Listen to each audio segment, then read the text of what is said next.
ओम श्री गणेशाय नमः। ओम नमः शिवाय। अष्टविंशो अध्याय।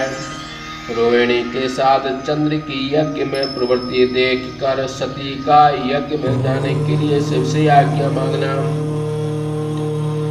ब्रह्मा जी बोले, जब दक्ष के यज्ञ में समस्त देवता तथा मुनिगण बड़े सज धज के साथ जा रहे थे, उस समय गंधमादन पर्वत पर चार ग्रह में सखियों के साथ निवास करती हुई सती देवी नाना प्रकार की क्रीड़ा कर रही थीं। क्रीड़ा करती हुई सती ने आकाश मार्ग से सजी हुई रोहिणी के साथ जाते हुए चंद्रमा को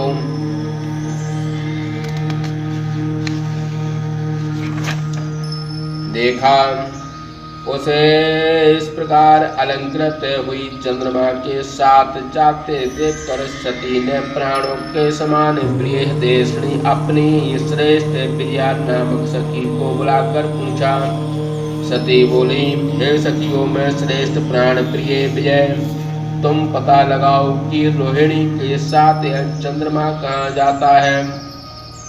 ब्रह्मा जी बोले, सती के वचन सुनते ही विजया शीघ्र ही चंद्रमा के समीप गई और उनसे आप कहाँ जा रहे हैं, इस प्रकार यथोचित प्रश्न पूछा। तदंतर विजया की बात सुनकर चंद्रमा ने दक्ष यज्ञ के महोत्सव में जाने का सारा वृत्तांत आदर पूर्वक कह सुनाया। उस बात को सुनकर विजया को बड़ा आश्चर्य हुआ। उसने सती के पास लौटकर चंद्रमा के द्वारा कहा गया सारा वृत्तांत सती को सुना दिया। इसे सुनकर सती देवी भी विस्मित हुई, किंतु अपने यहाँ दक्ष के निमंत्रण न भेजने का जब उन्हें कोई कारण न मिला, तब वे मन में विचार करने लगी, दक्ष ही मेरे पिता है और वीरणी मेरी माता है और मैं उनकी परम प्रिया कन्या हूँ, किंतु उन्होंने यज्ञ में मुझे कैसे बुला दिया और क्यों निमंत्रण नहीं भेजा। अस्तु, इसका कारण चलकर शंकर जी से ही मैं पूछूंगी।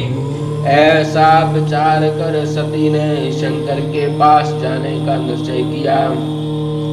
इसके अनंतर दक्ष पुत्री सती अपनी प्रिया सखी विजया को वहां खड़ी कर शिव के समीप पहुंची। उन्होंने जाकर देखा कि नंदी आदि महावीर यूथपति गणों से घिरे हुए शंकर जी सभा के मध्य में शोभित हो रहे हैं।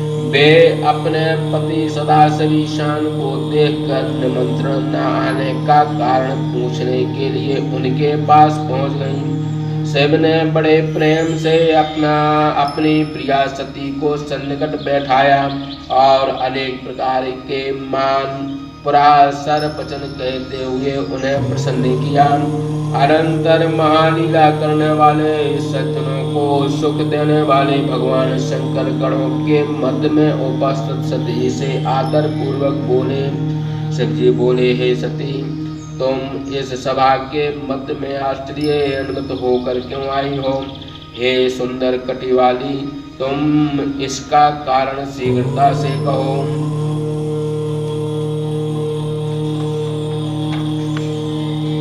ब्रह्मा जी बोले, हे मुनीश्वर, शिव जी ने जब इस प्रकार सती से कहा तो वे हाथ जोड़कर प्रणाम करती हुई शिव से बोली। सती बोली, मैं हे शिव जी, मैंने सुना है कि मेरे पिता के घर में एक महायज्ञ हो रहा है। उस महोत्सव में समस्त देवता तथा ऋषि एकत्रित हुए हैं। फिर हे देव देवेश, आपको उस मेरे पिता के यज्ञ में जाना क्यों नहीं अच्छा लगता। हे प्रभु, मुझे इसका कारण शीघ्र बतलाइए। हे महादेव, संबंधियों का यह एक परम धर्म है कि वे अपने संबंधियों के प्रेम बढ़ाने के लिए उनसे जाकर मिलते हैं। इसलिए हे प्रभु, मेरी प्रार्थना है कि आप सभी प्रयत्न कर मेरे साथ मेरे पिता के यज्ञ मंडप में पधारें। ब्रह्मा जी बोले, सती के इस प्रकार के वचन सुनकर पूर्व में दक्ष के पाणी रूप बाणों से हृदय के विद्ध होने पर शिव जी मधुर वाणी में बोले।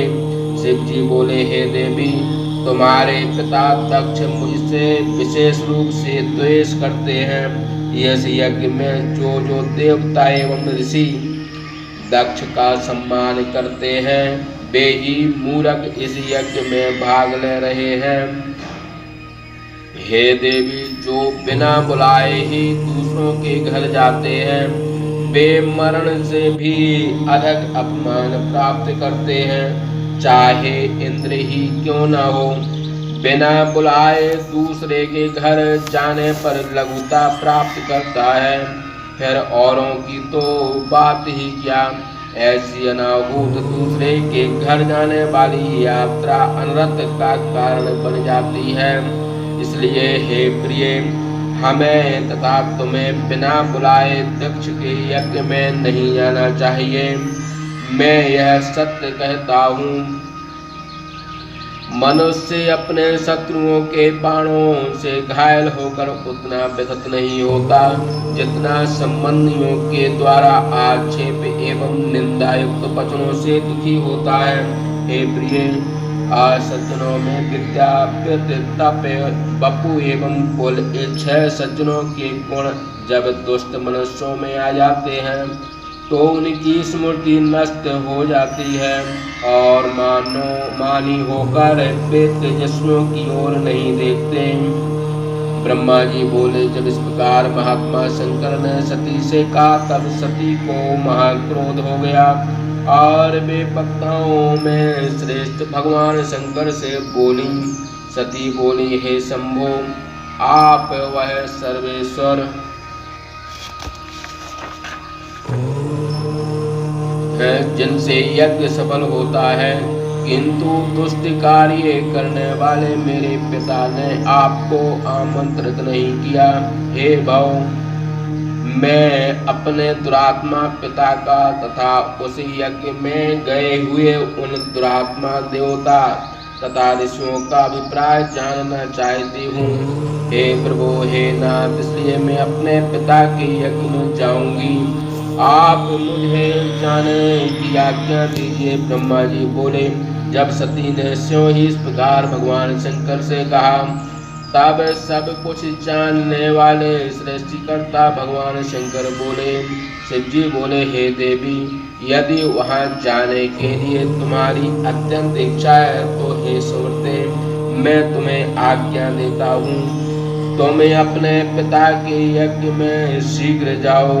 इस नंदीश्वर नामक बैल को अच्छी तरह से सजाकर मैं राजाओं के योग सभी आभूषणों से सुसज्जित हो ठाट बाट से शोभा संपन्न होकर पिता के यज्ञ में जाओ।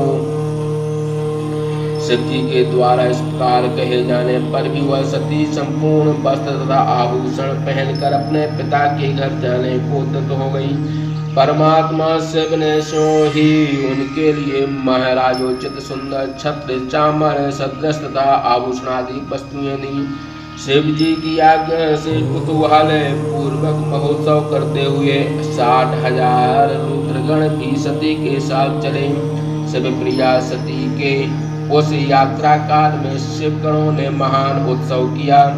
शिव के गण अत्यधिक हर्ष ध्वनि करते हुए शिव का यश गान करने लगे। महावीर शिव के प्रिय गण बालकों की तरह कूदते हुए सती के साथ चले। जगदम्बा की उस यात्रा में सभी प्रकार की शोभा हुई। उनके मुख के बजाने से जो शब्द हुआ उससे त्रिलोकी व्याप्त हो गई। इस प्रकार सप्तती भाषा दिखा सहद से महाप्राण के अंतर्गत द्वितीय रुद्र संहिता के द्वितीय सती खंड में सती यात्रा वर्णन नामक 28वां अध्याय समाप्त। बोलिए शंकर भगवान की जय।